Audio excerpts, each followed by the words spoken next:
ان چې الله د شیطان د وسوسو نه وساتلې ولاړې کامیاب شو که ځکه چې ټول جنګ زمونږ په دې ژوند کې د بلوغ نه واله د مرګه پورې هغه د شیطان سره روان دی هغه موږ دینداري ته نه پرېږدي او په هغه وخت کې دغه خبیث ملعون الله ته ویلو چې کوم وخت کې هغه آدم علیه السلام ته سجده ونه لګوله یا الله زه به دوی ته هر طرف کې کښېنوم ښی ته ګس ته مخې ته شا ته هر طرف نه به زه دوی ته کښېنم نو هغه ښه صفا خبره الله ته کړې ده او الله پرېښودی دی چې د خلکو د ایمانونو پته ولګي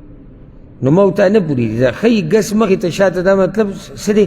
یعنی هره لار هره طریقه به استعمالوي ستا په ګمراه کولو کې او شیطان ګوره سړی داسې نه ګمراه کوي چې ډایرکټ سړي ته وایي ته کافر شه شیطان یو کم سل دروازې په سړي باندې د خیر کوله وکړي هغه سلم یې ورته د شر جوړه کړي نو یو کم سل دروازې ته خوشحاله روانې زه خو دینداره په دې سلمه دروازه کې دې تباه کوي د دې دومره خطرناک جال دی او دومره خطرناکې چال دی که ستا دا سوچي چې دی به ما ته ډایرکټ وایي چې ته څه شه کافر شه نو زه خو کافر کېږم نه یا ما ته به ډایرکټ وایي چې ته به دین پسې بدې ردې وایم دا خو زه نه هغه هم دومره کمقل نه چې تا ته داسې وایي دغه حالاتو ته به تا رو راولي لکه اوس یو سړی په ریاکارۍ کې اچوي ریاکاري شرک دی که شرک یو قسم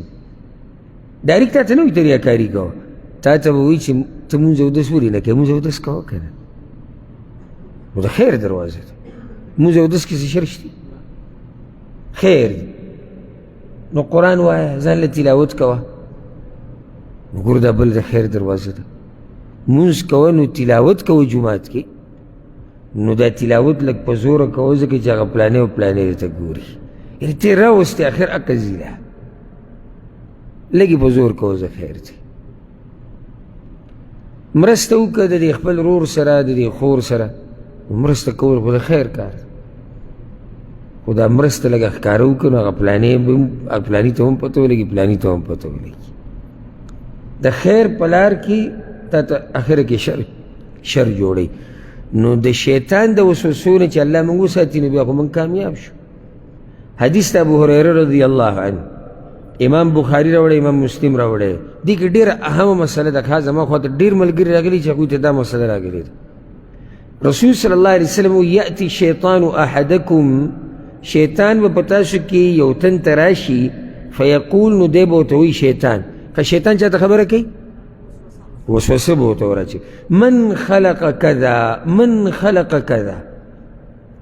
دا پلانې شی چا پیدا کړی دی دا پلانې چا پیدا کړی دی دا پلانې دا به ورته شماري دیسي اخره کې به ورته وایي حتی یقول من خلق ربک نو دا الله چا پیدا کړی دی ګوره د کوم ځینې ته راته وکړي ملک صاحب مخکې وکړه ته ډایرکټ دغه کې نه راچې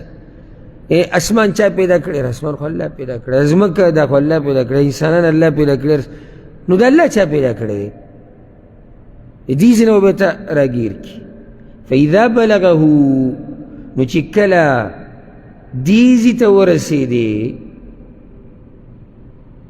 رسول صلی الله علیه وسلم وایي فلیستعذ بالله ولینتهي نو پناه دې ونیسي په الله پورې د شیطان نه او دا سوچ دې نور بند کړي بس دې کړي پناه چې نیسي په الله پورې شیطان نه څه به وایي اعوذ بالله من الشیطان الرجیم یا اعوذ بالله من الشیطان دلته دا مسله ده کې دا سوچونه هر چا ته راتلی شي خو الحمدلله په دې الله یو بنده نه رانیسي چې د هغه پکې څه کار نه وي د دې د ختمولو لار هغه دا ده اول دا سوچ بند کړه دویم په زړه کې دا خبره راوله چې الله ما په دې نه رانیسي او په دې خبره شیطان سم داسې شي لکه اور چې ورته ور واچي ځکه چې هغه وایي زه ده سره څه وکړم هغه سړي په زړه کې دا ده وایي الله ما نه رانیسي په دې دی خو تا خفه کول غواړي که نه په تا دینداري ګډه وډه کوي که نه نو چې ستا په زړه کې اوس دا وګوره اوس یو سړی د هغه په زړه کې دی چې په دې خو زه کافر شو نو شیطان به پرېږدي خو پورې ښه ونښلي چې دی اوس په دې شک کې واچي چې زه به کافر یم که زه به مسلمان یم، زه به منافق یم که زه به مؤمن یم. نو دا سوچ به کوي چې یاره په دې الله ما نه رانیسي. دریم اعوذ بالله به ووایي. څلورم نور روایتونو کې دا راغلي دي چې ګس طرف ته لاړې توکه دغه شان د سوره اخلاص تلاوت، او دغه شان بعض روایتونو کې راغلي دي هو الاول والآخر والظاهر والباطن د دغه آیت تلاوت. دې سره دا وسوسه دا سوچونه الله رب العزت ختم کړي. نو کله چې شیطان ته دا قسم سوچونه راځي په ځي بندوه او زړه ته دا خبره واچوه چې الله تا په دې نه رانیسي، او شیطان به لازم کوشش کوي. او سبحان الله چې څومره دینداري کې ننوتي دا سوچونه به راته راځي. بېدینه سړي ته دا سوچونه ډېر نه راځي. ولې؟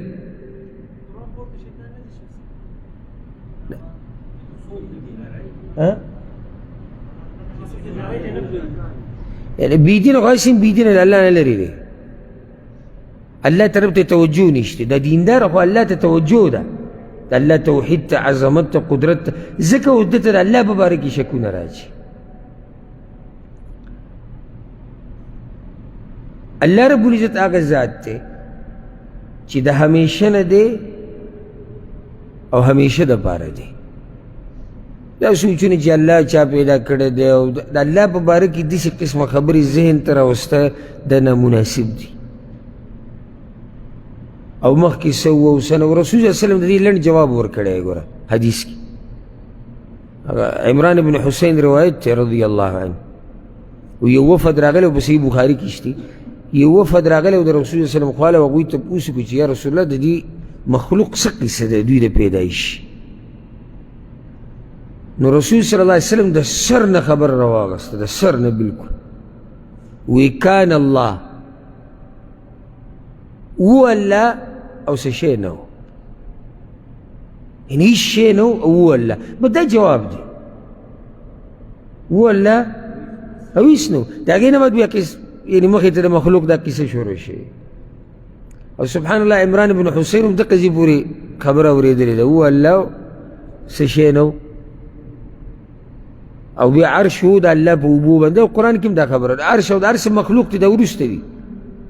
و په دې کې چا اواز وکړي چې ستا هغه اوښ وتښتېدو، اوښ یې بار تړلی. وایي زه چې په اوښ پسې لاړم او چې اوښ مې راوستو رسول الله صلی الله علیه وسلم خبره ختمه کړې. نو یې ارمان چې په اوښ پسې نه وی تړی. او علما دا قصه اکثر په دغه ځای کې هم بیانوي چې دنیا انسان له څنګه نقصان ورکوي. یعنې صرف دلته د اوښ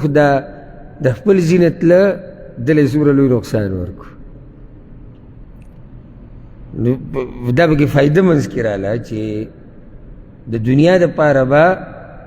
کوشش حتی الوسه دا کوي چې دینداري دنه پاتې نه شي. دینداري دپاره که دنیا پاتې شي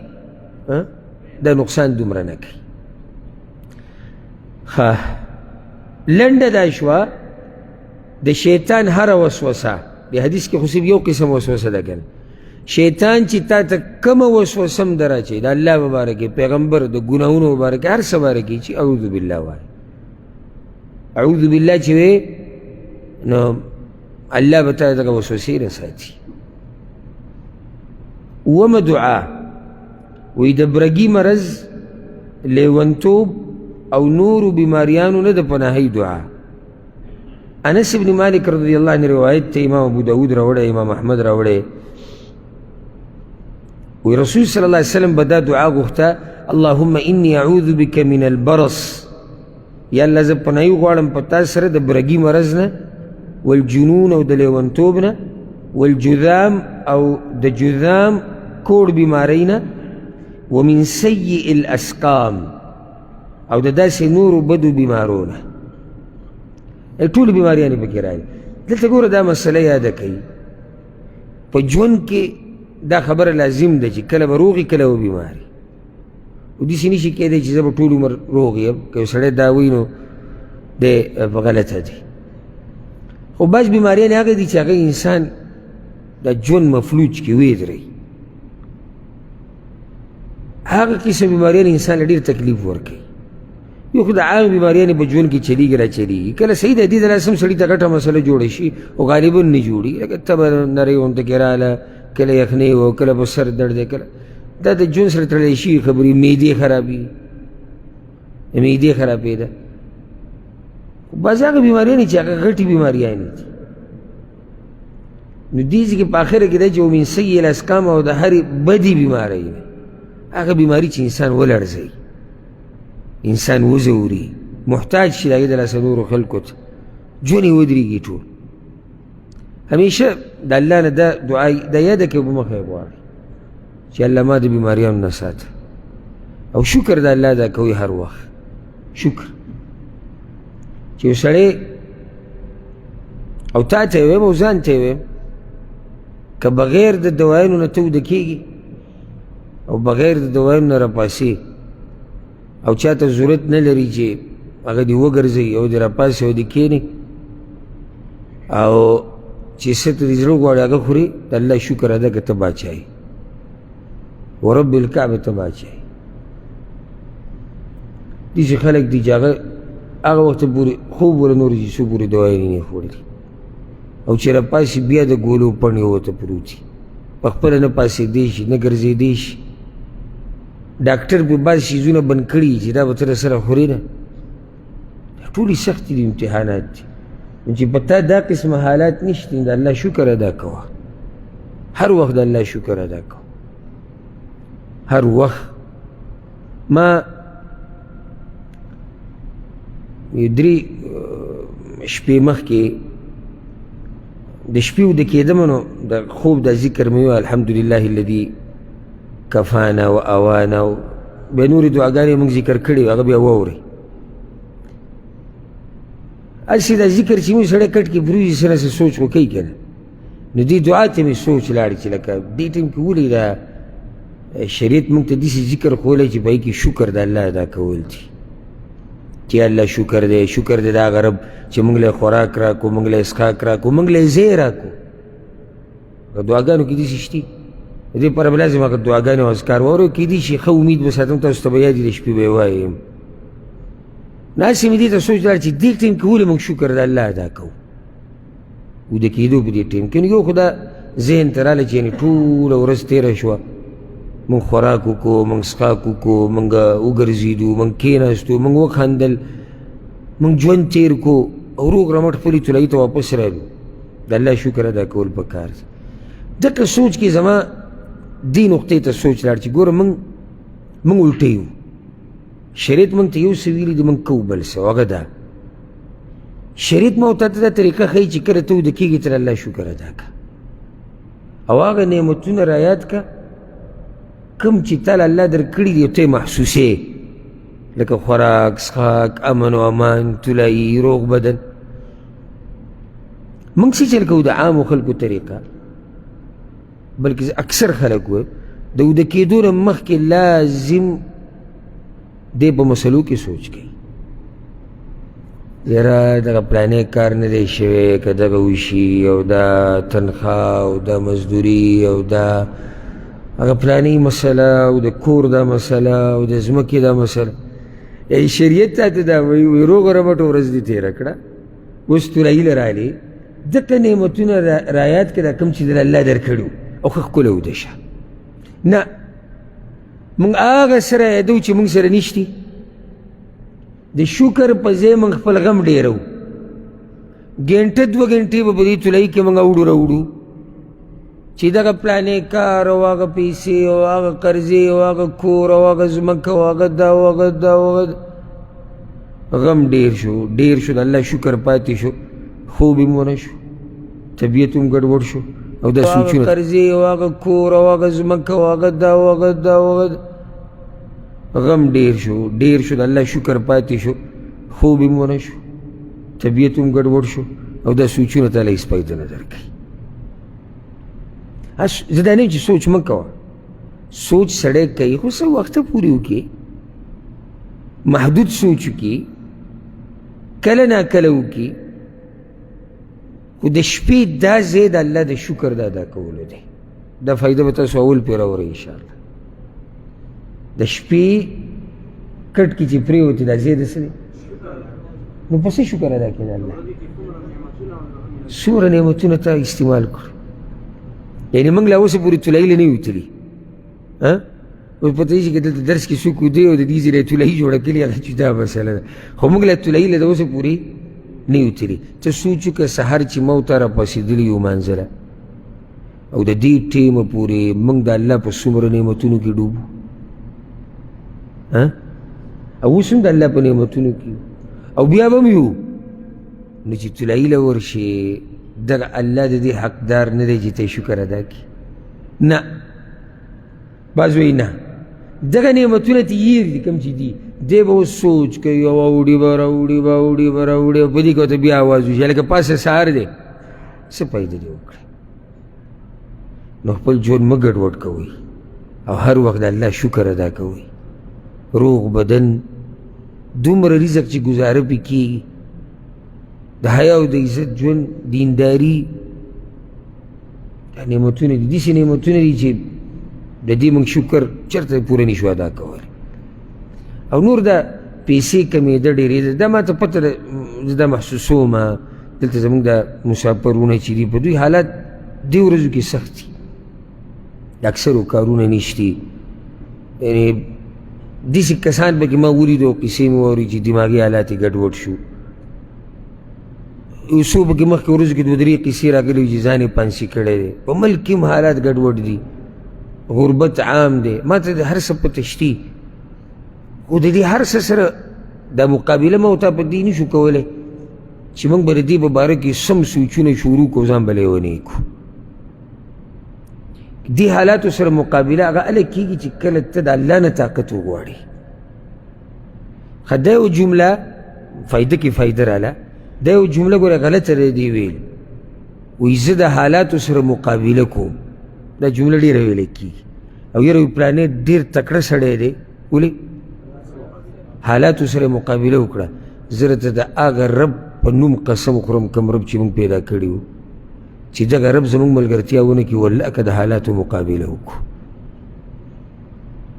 زه به سیم او ته به سې چې ما ته د حالاتو مقابله وکړو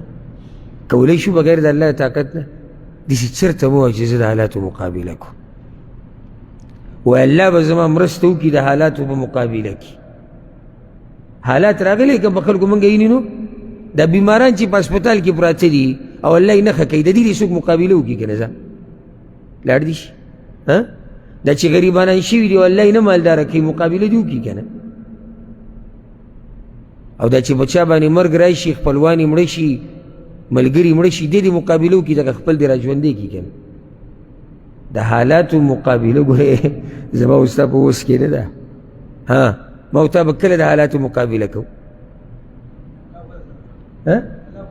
چې الله را سره مرسته وکړي چې الله را سره مرسته نه کړي که نه ما او تا د حالاتو مقابله نشو کولی رسول صلی وسلم به څه وي هغه دعا موږ ویلې ده ولا تکلني الى نفسي طرفة عین یا الله ما زما ځان ته مه سپاره د سترګې د رب په اندازه کې ځکه چې زه هېڅ نشم کولی اوس که هسې ته سوچ وکړئ که الله موږ ته وسپاري موږ به څه کوو ځه که الله داسې ووایي چې تاسو پوه شئ او ستاسو کارونه پوه شئ ته د کوم ځای نه رزق راوړئ ته د کوم ځای نه باران راوړئ ته روغ صحت ته کوم ځای نه راوړئ دا خو هر څه د هغه په لاس کې دي نو دا په فایده کې فایده راله او قیمتي فایده ده دا جمله موږ ډېره اورو چې یاره زه به د حالاتو مقابله کو او یا پلانې ډېر تکړه د حالاتو ته یوازې ولاړ دی